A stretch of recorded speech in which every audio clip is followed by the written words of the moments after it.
नमस्कार दोस्तों, आप सभी लोगों का अच्छी पाठशाला पर स्वागत है। हमारी जो क्लासेस हैं दोस्तों, कृषि अर्थशास्त्र एवं योजनाओं के अंतर्गत करीब हम लोगों ने 1 ट्रिलियन इकोनॉमी और कृषि की योजना निर्धारण, फसलों के न्यूनतम समर्थन मूल्य, ये इन सभी टॉपिक को हम लोगों ने कवर कर लिया है। इस वक्त हमारा टॉपिक कौन सा चल रहा है दोस्तों? कृषि विपणन हमारा टॉपिक चल रहा है। कौन सा टॉपिक चल रहा है? तो कृषि विपणन हमारा टॉपिक चल रहा है। इसकी आज संभवतः एक और क्लास होगी और यह टॉपिक समाप्त हो जाएगा। फिर उसके बाद हम सभी लोग कृषि संबंधी आर्थिक सुधारों को पढ़ेंगे। तो ठीक है, आइए बढ़ते हैं अपने लेक्चर की ओर। कृषि विपणन कल हमने यहाँ तक इसमें कवर किया था। आज हम सभी लोग इसमें कुछ महत्वपूर्ण बिंदु दिए गए हैं दोस्तों, उनको पढ़ेंगे। तो जितना कॉन्सेप्ट बेस और फैक्ट बेस जो भी था हम लोगों ने कवर कर लिया था। आज कुछ बिंदुवार चीज़ें हैं, उनको हम सभी लोग पढ़ लेंगे और ये कृषि विपणन जो है हमारा समाप्त हो जाएगा टॉपिक। तो अंतिम हमारी क्लास कहाँ पर समाप्त हुई थी? किसान उत्पादक संगठन पर समाप्त हुई थी, एफपीओज पर। तो इसमें क्या दिया गया था?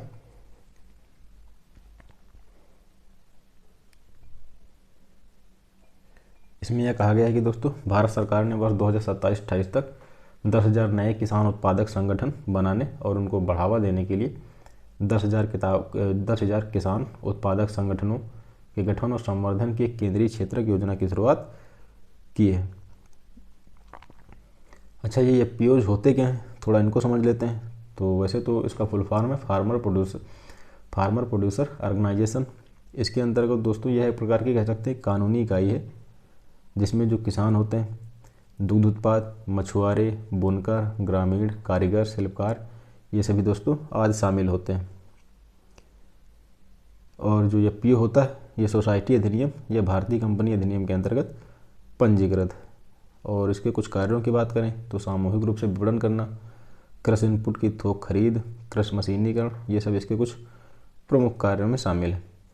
तो खैर, आपको याद करने वाली कौन सी चीज़ है कि वर्ष 2027-28 तक कितने एफपीओज का गठन करने का लक्ष्य रखा गया है? 10,000 एफपीओज का गठन करने का लक्ष्य रखा गया है। बहुत ही इंपॉर्टेंट बिंदु है, आप इसको याद रखेंगे। बाकी भले ही कुछ ना याद रखें, पर ये लक्ष्य याद रखें, 2027-28 तक एफपीओज का गठन और उसको बढ़ावा देने के लिए करीब 10 नए एफपीओज का गठन किया जाएगा। आगे बढ़ते हैं। यह किस पर केंद्रित है?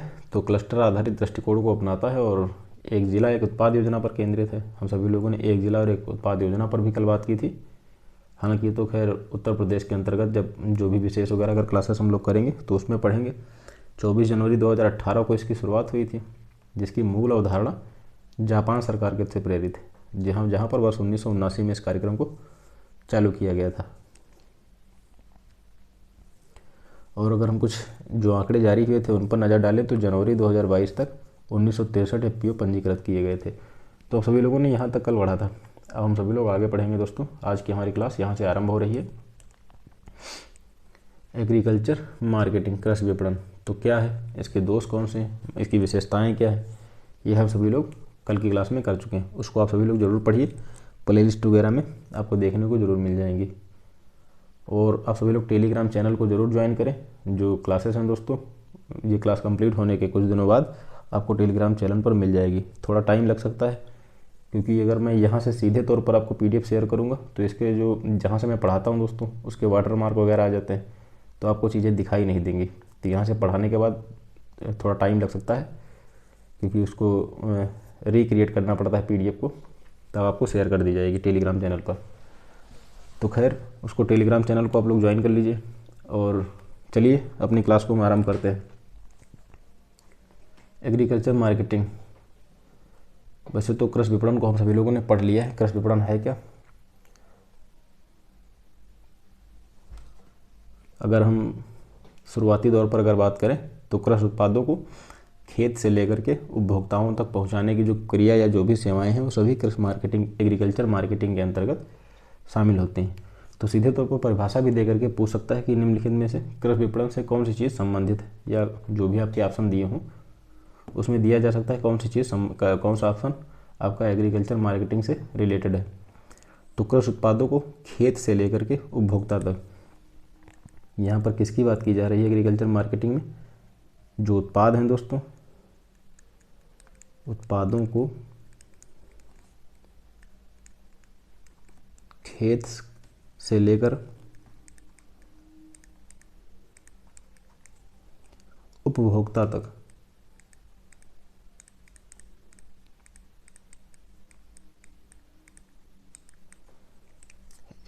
खेत से लेकर उपभोक्ता तक इसमें जो भी वह सेवाएं होती हैं उनको पहुंचाया जाता है। इसमें पैकिंग, परिवहन, भंडारण वगैरह ये सभी चीज़ें शामिल होती हैं। वैसे इस पर विस्तार पूर्वक चर्चा पूर्व के लेक्चर में हो चुकी है। विपणन उत्पाद क्रिया, वस्तुओं की विपणन। इस बिंदु में हमारा क्या है दोस्तों, यह विधि में 4 प्रकार की जो उपयोगिताएँ होती हैं उत्पन्न होती हैं। कौन कौन सी, इसको याद रखिए। रूप, स्थान, समय, स्वामित्व। तो विपणन उत्पाद क्रिया जो है वस्तुओं की विपणन में जो विधि होती, वस्तुओं की जो विपणन की विधि होती है दोस्तों, इसमें निम्न 4 प्रकार की उपयोगिताएं उत्पन्न होती हैं। कौन कौन सी, फार्म यूटिलिटी, रूप उपयोगिता, प्लेस यूटिलिटी, स्थान उपयोगिता, टाइम यूटिलिटी, समय उपयोगिता, और जो ओनरशिप है दोस्तों, ओनरशिप यूटिलिटी, स्वामित्व उपयोगिता।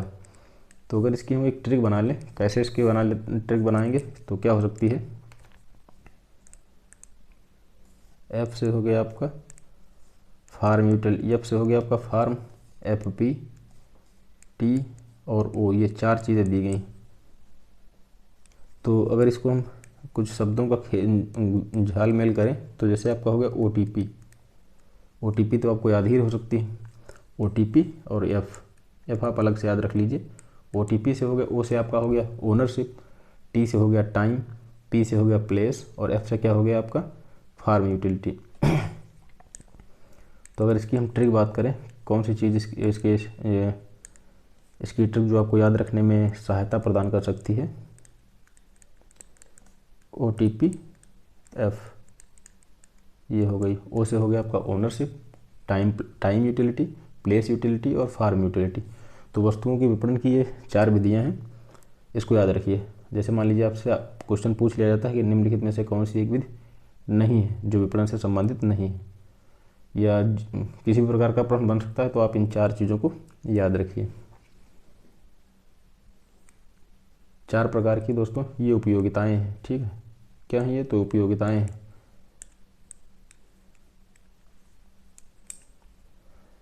स्पर्धा के अनुसार बाजार का वर्गीकरण। आप विपणन करेंगे तो कहाँ करेंगे, बाजार में ही तो व्यापार करेंगे। तो बाजार का वर्गीकरण क्या है, एकाधिक बाजार, द्वाधिक बाजार, अल्पाधिक बाजार, अल्पाधिकार बाजार, एकाधिकारात्मक बाजार। ये सभी दोस्तों बहुत ही इम्पोर्टेंट है। इनका कह सकते हैं कि परिभाषा देकर ही सीधे तौर पर इनको पूछा जा सकता है।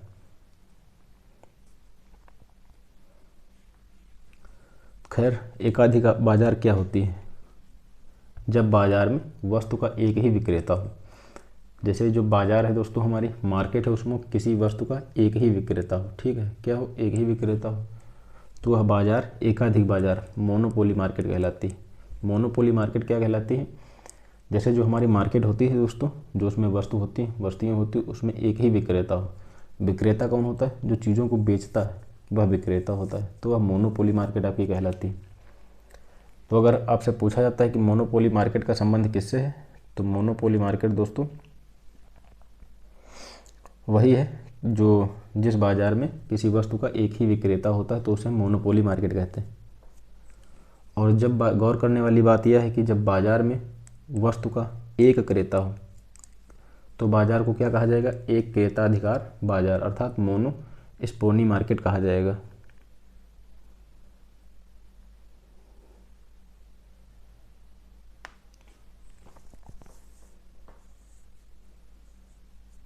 तो ये हो गई आपकी एकाधिकार बाजार।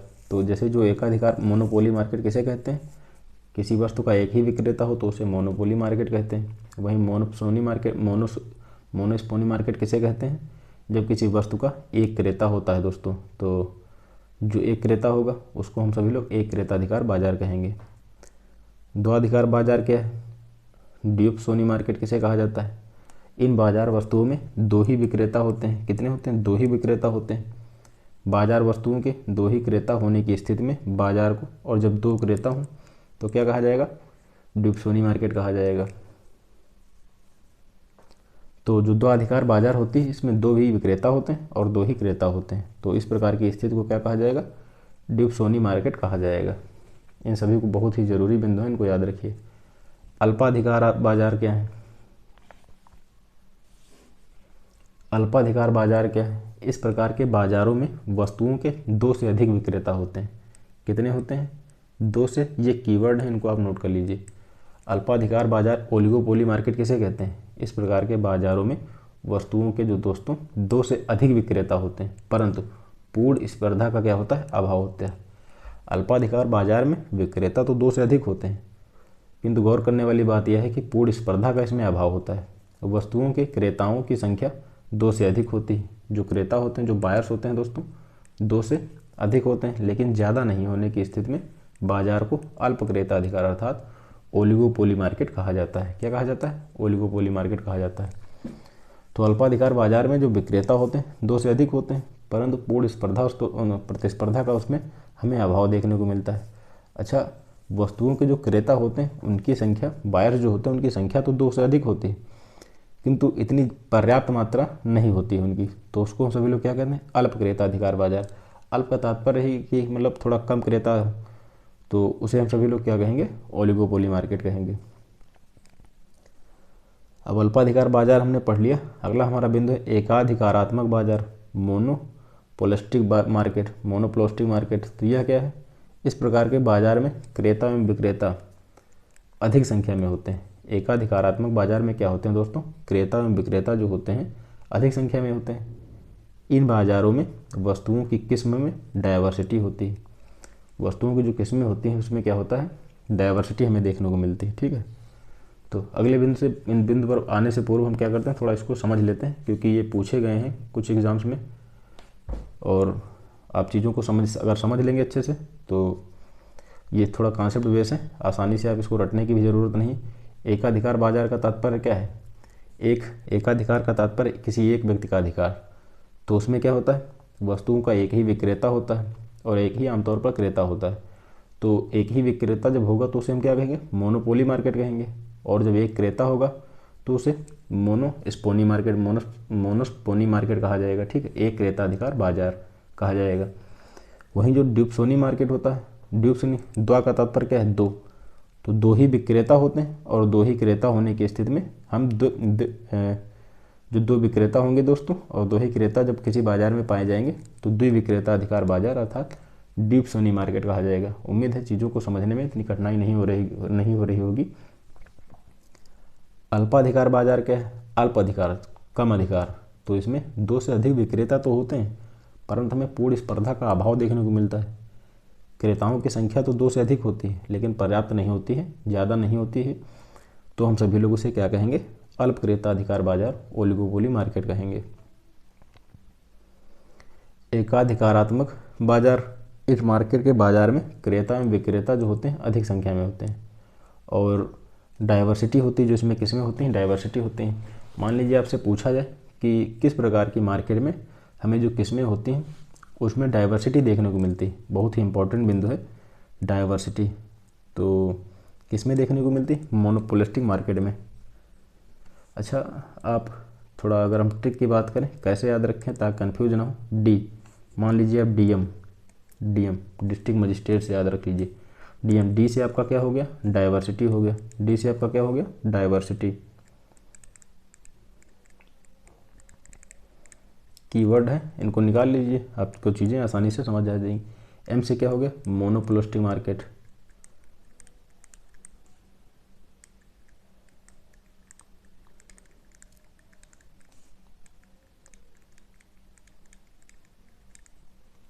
एम से क्या हो गया? मोनोपोलिस्टिक मार्केट हो गया दोस्तों।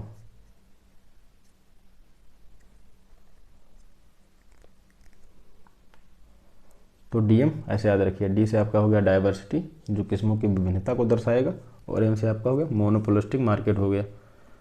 तो ये आपको याद रहेगा। अब आगे बढ़ते हैं। अगला हमारा बिंदु कौन सा है? विक्रय अधिशेष। अगला हमारा बिंदु क्या है दोस्तों?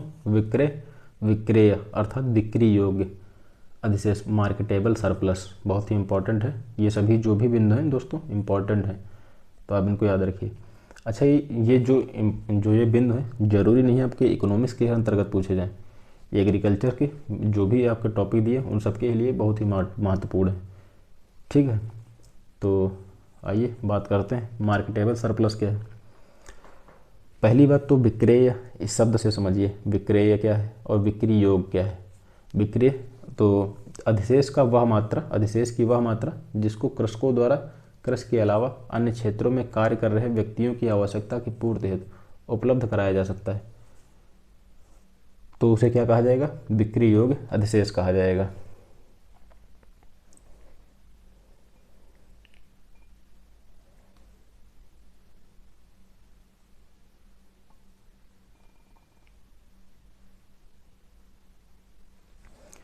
विक्रय अधिशेष उत्पादन की कुल मात्रा विभिन्न आवश्यकताओं के लिए आवश्यक मात्रा होती है। यह हम इसे इस प्रकार भी समझ सकते हैं कि मार्केटेबल सरप्लस आपका क्या कहलाता है। मार्केटेबल सरप्लस दोस्तों वह होता है किसान की जो उपज होती है उसकी वह मात्रा होती है जो बाज़ार में बिक्री के लिए उपलब्ध होती है।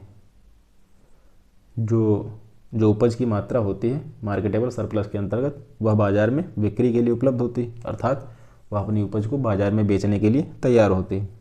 तो इसे ऐसे भी समझ सकते हैं कि जो किसान की कुल उपज होती है और उनके द्वारा अपने उपभोग के लिए उपयोग की जाने वाली मात्रा के बीच का अंतर को भी दर्शाती है।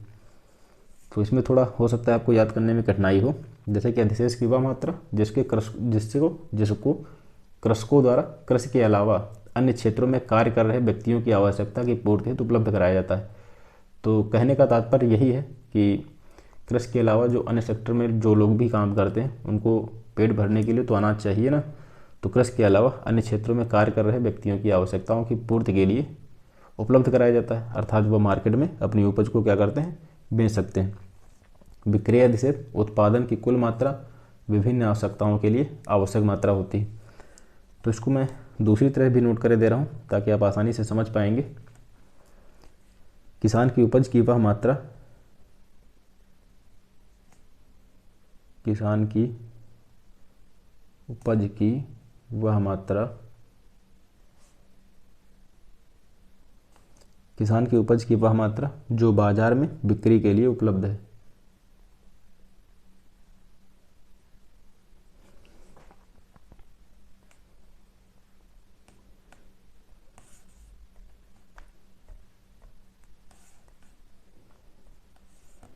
जो बाजार में बिक्री के लिए उपलब्ध है।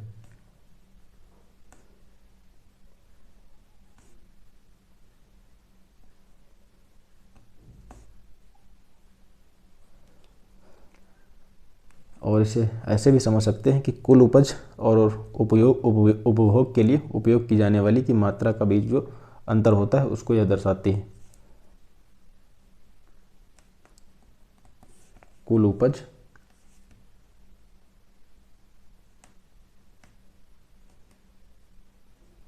माइनस उपभोग के लिए आवश्यक मात्रा।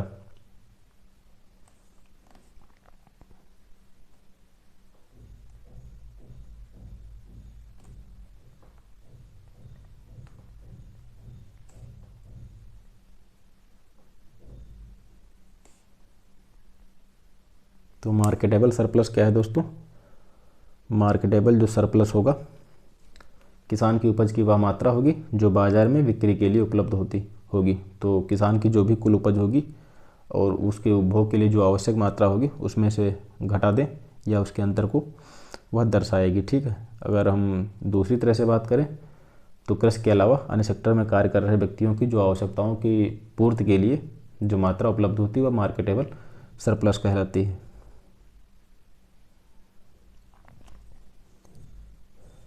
और इसे हम अगर बिंदुवार समझें तो जैसे कुल उत्पादन किसे कहा जाता है, तो किसान की जो उत्पादित कुल उपज की मात्रा होती उसे कुल उत्पादन कहा जाता है। स्वयं की खपत क्या होती है, तो किसान द्वारा अपने उपभोग के लिए उपयोग की जाने वाली उपज की मात्रा होती है। और विपणन योग्य अधिशेष जो मार्केटेबल सरप्लस होता है किसान द्वारा बाजार में बेची जाने वाली उपज की मात्रा होती है दोस्तों।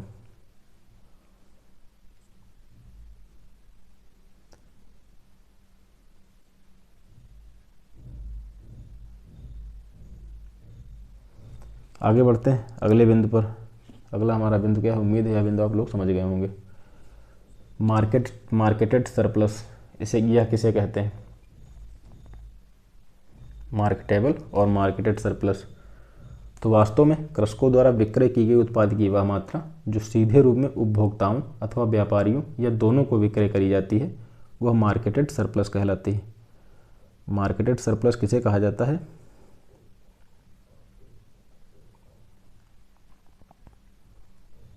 उसको समझते हैं दोस्तों। तो वास्तव में कृषकों के द्वारा कहा जा रहा है कि वास्तव में जो कृषक होते हैं उनके द्वारा विक्रय की गई, जो बेची गई उत्पाद की मात्रा होती है, उसे सीधे रूप में उपभोक्ताओं या फिर व्यापारियों या दोनों को विक्रय की गई होती है, वह मार्केटेड सरप्लस कहलाती है। या अगर हम इसे कुछ दूसरी भाषा में समझने की कोशिश करें तो जो मार्केटेड सरप्लस वह मात्रा होती है दोस्तों जो अपनी परिवार की ज़रूरतों या फिर अन्य खर्चों को कह सकते हैं कि परवाह किए बिना बाज़ार में बेची जाती है। अपने पारिवारिक खर्चों की ज़रूरतों या फिर जो पारिवारिक खर्चे हैं उनकी परवाह किए बिना सीधे ही बाज़ार में जो फसल बेची जाती है वह उस मार्केटेड सरप्लस के अंतर्गत आती है। और यह किसान की फसल की वह जो किसान होते हैं उनकी फसल का वह हिस्सा होती है जो खेती की लागत को चुकाने के बाद लाभ के लिए आमतौर पर बेचा जाता है। किसके लिए, आमतौर पर लाभ के लिए बेचा जाता है। और जो खेती में हमारी लागत आई हुई होती है, किसान भाइयों की जो लागत आई हुई होती है, उसको चुकाने के बाद लाभ के लिए इसको बेच दिया जाता है दोस्तों।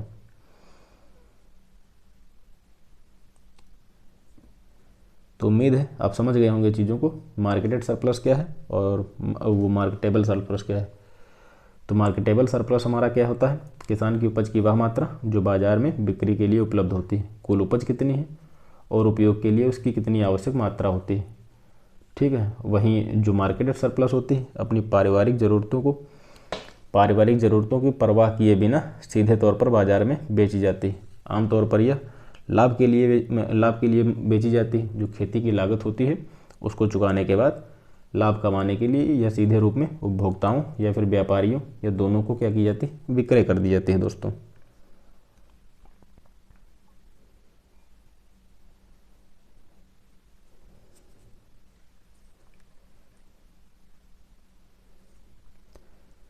अब आगे बात करते हैं अगले बिंदु पर। अगला हमारा बिंदु क्या है दोस्तों, कृषि उपज श्रेणी चयन एवं चिन्हांकन अधिनियम वर्ष 1937। अच्छा, यह बहुत ही इंपॉर्टेंट है, आपसे एक्ट यह पूछा जाता है कि कृषि उपज श्रेणी चयन एवं चिन्हांकन अधिनियम कब पारित हुआ, तो वर्ष 1937 में पारित हुआ। The agriculture produce grading and marketing act, सीधे तौर पर यह पूछा था कि ग्रेडिंग एंड मार्केटिंग एक्ट कब पारित हुआ, वर्ष 1937 में पारित हुआ। तो इसके अंतर्गत क्या क्या होता है वो भी समझ लेते हैं। कृषि वस्तुओं के श्रेणी चयन के लिए भारत सरकार ने सर्वप्रथम वर्ष 1937 में यह अधिनियम 19 कृषि वस्तुओं के लिए पारित किया। कितने, अच्छा आपसे पूछ लिया जाए कि वर्ष 1937 के तहत जो ग्रेडिंग एंड मार्केटिंग एक्ट जो पारित हुआ था वह कुल कितनी कृषि वस्तुओं के लिए पारित हुआ था, तो उसमें करीब 19 कृषि वस्तुएं शामिल थी दोस्तों। वर्तमान समय में 184 कृषि वस्तुओं के लिए यह दिशा निर्देशों को बनाने का कार्य करता है।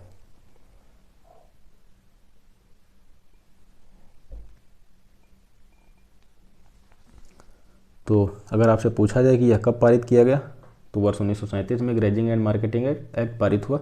उस समय यह 19 कृषि वस्तुओं के लिए पारित किया गया था। वर्तमान में 184 वस्तुओं के श्रेणीकरण के लिए दिशा निर्देश निर्धारित करने का कार्य दोस्तों करता है।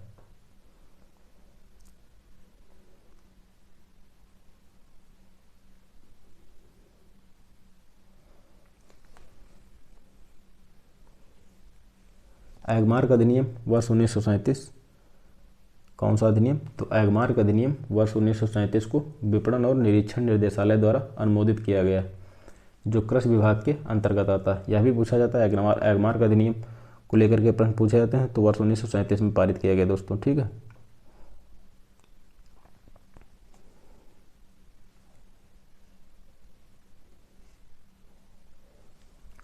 तो एगमार्क एगमार्क है क्या, गुणवत्ता प्रमाण पत्र है। एगमार्क क्या है, एगमार्क दोस्तों एक गुणवत्ता प्रमाण पत्र है जो एक शासी निकाय द्वारा विनिर्दिष्ट दिशा निर्देशों के अनुसार उत्पाद को शुद्ध और आवश्यक गुणवत्ता का लेबल करने का कार्य करता है दोस्तों। यह भारत में खपत होने वाले कृषि उत्पादों के लिए तीसरे पक्ष की गारंटी के रूप में कार्य करता है। किसके कितने पक्ष की गारंटी के रूप में? तो तीसरे पक्ष की गारंटी के रूप में कार्य करता है।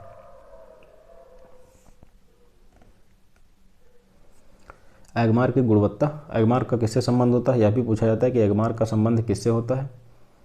तो एगमार्क का संबंध दोस्तों गुणवत्ता के वस्तुओं की गुणवत्ता से होता है।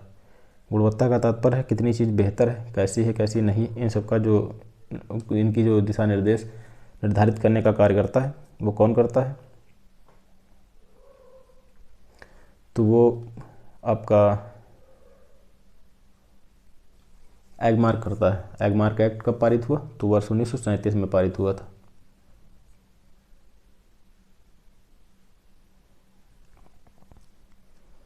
तो भारत में खपत होने वाले कृषि उत्पादों के लिए किस प्रकार की गारंटी है? तीसरे पक्ष की गारंटी के रूप में कार्य करता है। ठीक है, जो काफ़ी ज़रूरी चीज़ है, आप उसको याद रखें।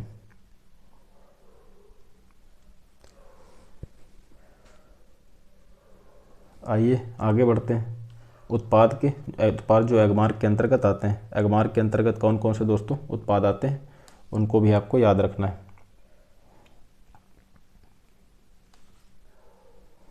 दलहन, कौन कौन से आते हैं? दलहन हो गया आपका, साबुत मसाले हो गए, वनस्पति तेल हो गया, गेहूं के उत्पाद हो गए, दूध के उत्पाद हो गए, ये सभी क्या होते हैं? एगमार्क के अंतर्गत आते हैं।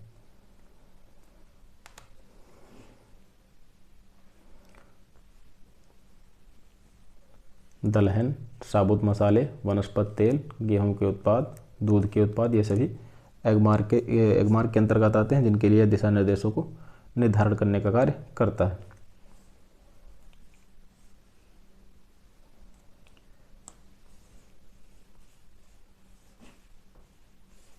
शहद हो गया, चावल हो गए, टैपियोका सागो हो गया, और आपका बीज रहित इमली, बेसन जो कि चने का आटा होता है। एगमार्क भारत सरकार के कृषि विपणन एवं निरीक्षण निर्देशालय के अनुसार, किसके अनुसार?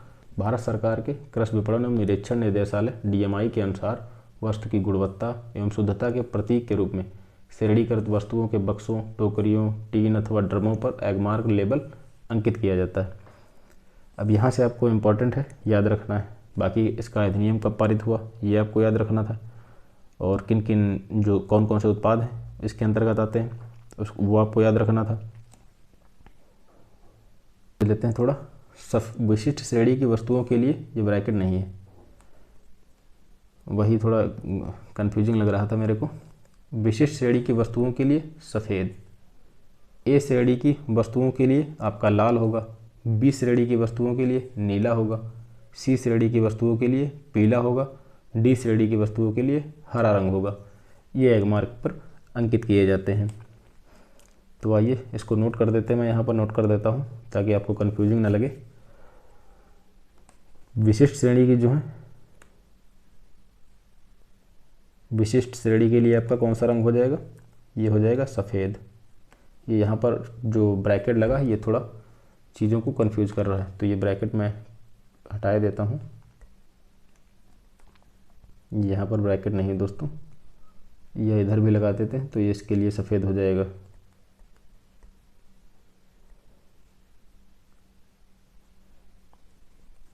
विशिष्ट श्रेणी के लिए आपका सफ़ेद हो गया।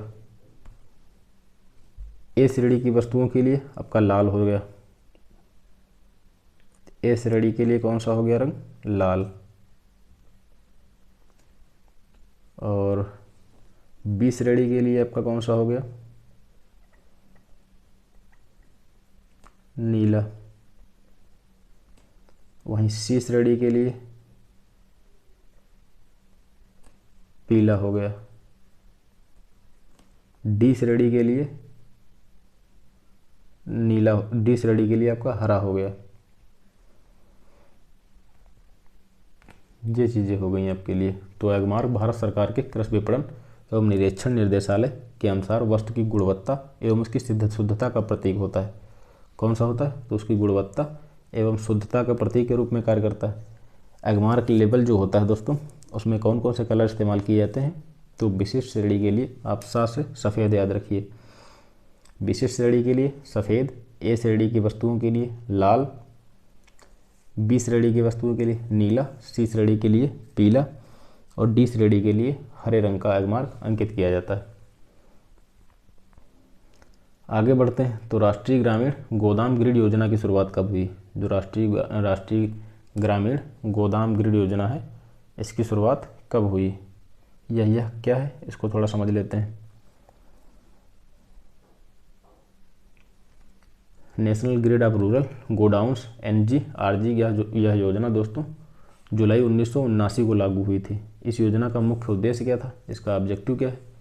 ग्रामीण क्षेत्रों में लघु एवं सीमांत कृषकों को भंडारण की सुविधा को उपलब्ध कराने के लिए 200 से 1000 टन क्षमता के गोदामों को बनाया जाना था। 200 से 1000 टन क्षमता के गोदामों को बनाया जाना था। तो इसका उद्देश्य क्या है? भंडारण की सुविधा उपलब्ध कराना। क्या आपको याद रखना है? राष्ट्रीय ग्रामीण गोदाम ग्रिड योजना की शुरुआत जुलाई 1979 को हुई और इसका उद्देश्य क्या है? भंडारण की सुविधाओं को उपलब्ध कराना। अच्छा, इस योजना के तहत जो गोदाम की क्षमता होगी 100 टन से कम नहीं होगी और 30,000 टन से ज़्यादा नहीं होनी चाहिए।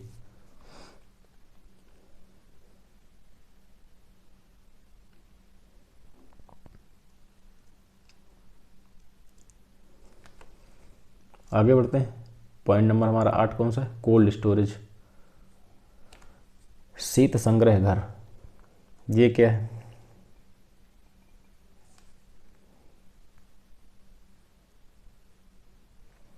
देश में, ये प्लस माइनस है, यहाँ पर प्लस नहीं होगा। देश में प्रथम शीत संग्रह घर वर्ष 1882 में कोलकाता में स्थापित किया गया था। कहाँ स्थापित किया गया था दोस्तों? Cold storage. तो 1882 में पहला कोल्ड स्टोरेज कलकत्ता में, का से आप कलकत्ता याद रखिए। ये थोड़ा आप अगर पढ़ेंगे तो मैचिंग रहेगा। कलकत्ता, कोल्ड स्टोरेज कलकत्ता में स्थापित किया गया था। कब स्थापित किया गया था? तो 1882 में स्थापित किया गया था। इसका उद्देश्य क्या है?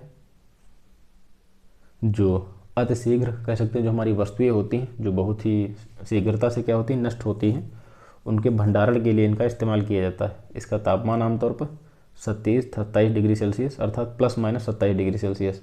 तो प्लस का तात्पर्य 27 में 2 जोड़ दीजिए अगर, तो 29 डिग्री सेल्सियस -2 कर देंगे तो 25 डिग्री सेल्सियस। ये इसका तात्पर्य है, ठीक है।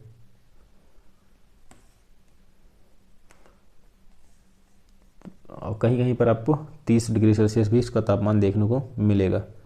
और शीत संग्रहगार होते हैं इनको दोस्तों चिल स्टोर भी कहा जाता है। क्या कहा जाता है? इनको चिल स्टोर भी कहा जाता है। चिल स्टोर भी कहा जाता है।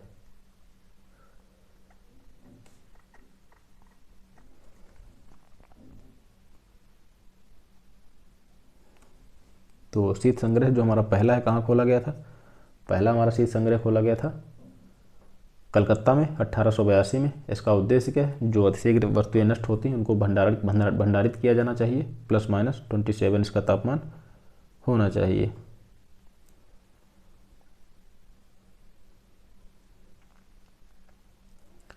एक बार प्रश्न आया हुआ था कि एकल द्वार प्रशीतक के हिम कक्ष का तापमान कितना होना चाहिए दोस्तों? तो -18 डिग्री सेल्सियस होना चाहिए। कहने का तात्पर्य है कि जो घरेलू प्रशीतक के लिए एकल द्वार प्रशीतक के हिम कक्ष का तापमान कितना होना चाहिए? -18 डिग्री सेल्सियस होना चाहिए। तो ये पूछा गया प्रश्न है, मैं इसको यहाँ पर नोट किए देता हूँ। एक घरेलू प्रशीतक के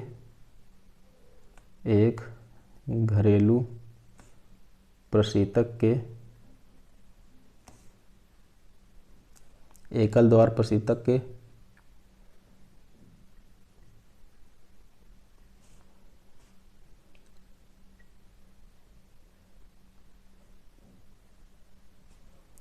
हिम कक्ष का तापमान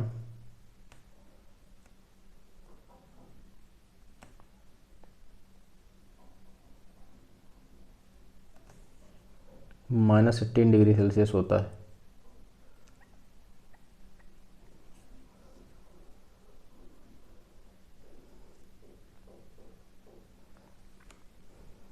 आगे बढ़ते हैं।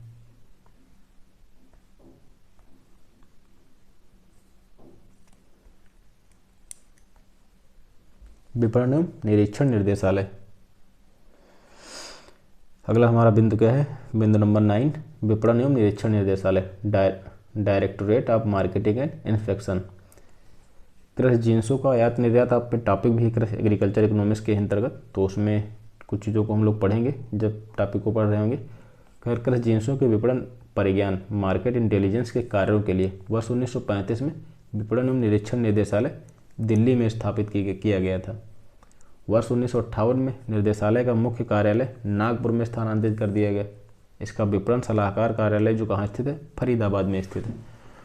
तो विपणन एवं निरीक्षण निर्देशालय दोस्तों जो है कहाँ पर स्थित है, तो अगर इसकी शुरुआती दौर की हम बात करें, वर्ष 1935 में दिल्ली में इसकी स्थापना की गई थी। फिर वर्ष 1958 में निर्देशालय का जो मुख्य कार्यालय है नागपुर में स्थानांतरित कर दिया गया,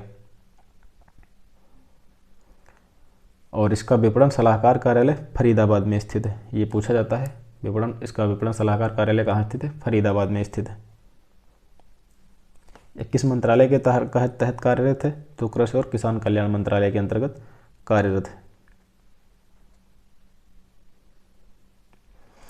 इसमें कृषि एवं किसान कल्याण मंत्रालय के साथ साथ दोस्तों सहकारिता और किसान कल्याण विभाग के एक संबंध कार्यालय के रूप में यह कार्य करता है, जो विभिन्न प्रकार की विपणन नीतियों को निर्देशित करने का कार्य करता है। तो खैर, आप इतना याद रखिए, वर्ष 1935 में विपणन एवं निरीक्षण निर्देशालय की स्थापना दिल्ली में हुई। वर्ष 1958 में इसका कार्यालय नागपुर में स्थानांतरित किया गया, जबकि इसका सलाहकार कार्यालय कहाँ स्थित है, तो फरीदाबाद में स्थित है। कीमत विस्तार क्या है, प्राइस सेपरेट क्या है, तो उपभोक्ता द्वारा दिए गए रुपयों में कृषक एवं विभिन्न विपणन संस्थाओं को प्राप्त होने वाली राशि का विश्लेषण क्या कहलाता है दोस्तों, कीमत विस्तार कहलाता है।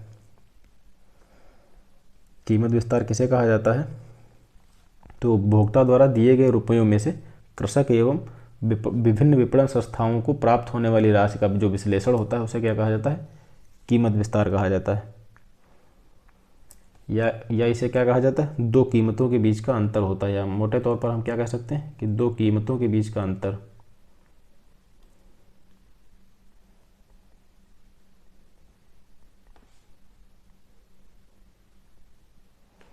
या इसे क्या कह सकते हैं, दो कीमतों के बीच का अंतर कहा जाता है।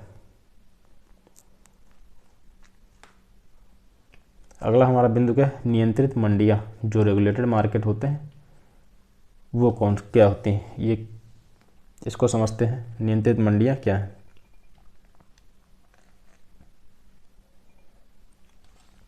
वर्ष 1886 में भारत में, कब, तो वर्ष 1886 में भारत में प्रथम नियंत्रित मंडी करंजिया कपास मंडी की स्थापना हुई थी।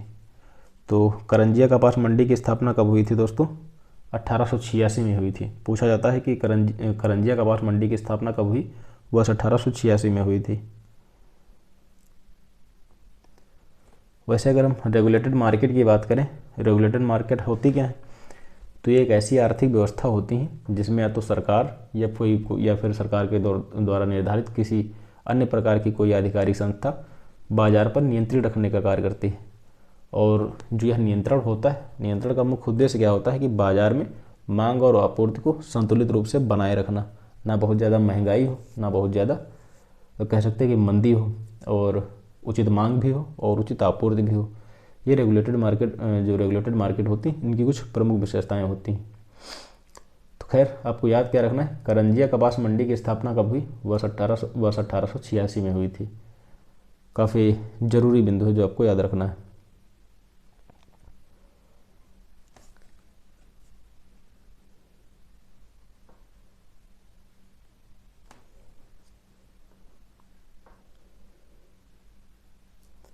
एक बार एक दोस्तों प्रश्न पूछा गया था कि भारत में कृषि उत्पादों के बाजारों को किसके अंतर्गत विनियमित किया जाता है।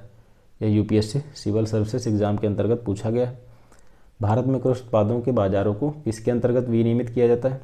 आवश्यक वस्तु अधिनियम 1955, राज्यों द्वारा अधिनियमित कृषि उपज मंडी समिति अधिनियम, कृषि उपज ग्रेडिंग और मार्केटिंग अधिनियम 1937, खाद्य उत्पाद आदेश 1956 और मांस और खाद्य उत्पाद आदेश 1973। तो यह जो आपके कृषि उत्पाद के बाजारों को राज्यों द्वारा अधिनियमित कृषि उपज मंडी समिति के द्वारा इसको नियंत्रित किया जाता है।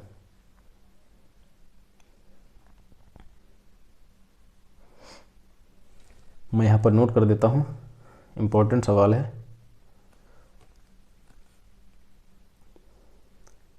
कृषि उत्पादों के बाजारों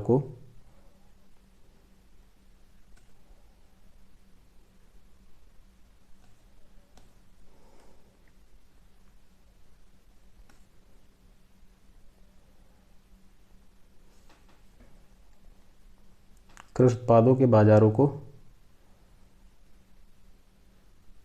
राज्यों द्वारा, हालांकि हम सभी लोगों ने इस अधिनियम को पढ़ रखा है दोस्तों पूर्व के लेक्चर में, राज्यों द्वारा अधिनियमित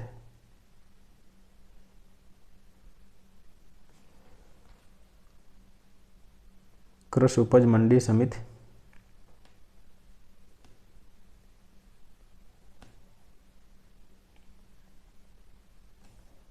अधिनियम के अंतर्गत अधिनियमित किया जाता है।